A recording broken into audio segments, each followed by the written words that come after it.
Днес ще поговорим какво е общото между астрологията и психологията, най-вече в моята практика. Моят интерес към астрологията всъщност съвсем в началото започна чрез психологията. Много исках да се занимавам с психология и дори желаях това да уча, това да работя.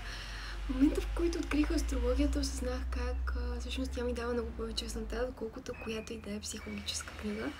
За човека винаги съм имала интерес към това да разбера хората, човека, неговото поведение, начина по който ние действаме, защо действаме по дадения начин.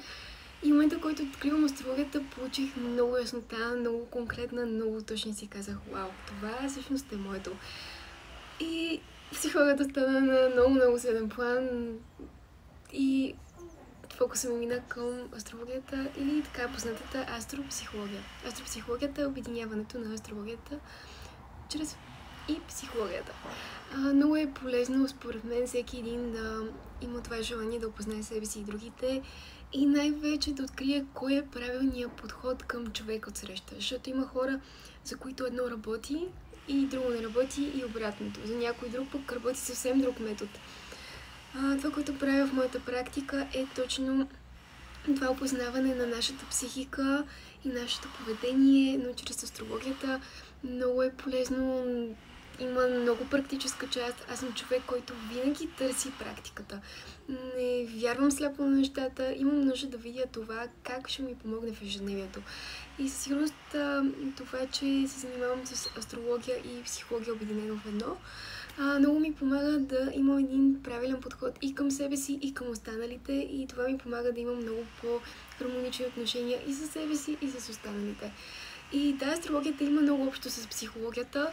Когато един човек ги обедини, може да изпита много повече пълнота, отколкото ако използва по-отделно. Не отричам психологията и психологическите книги, но по някакъв начин дори хората, които се занимават с психология, често имат или луна в Скорпион или нещо в Скорпион, което потвърждава, че астрологията работи. Скорпион е знака, който отговаря за психологията всъщност.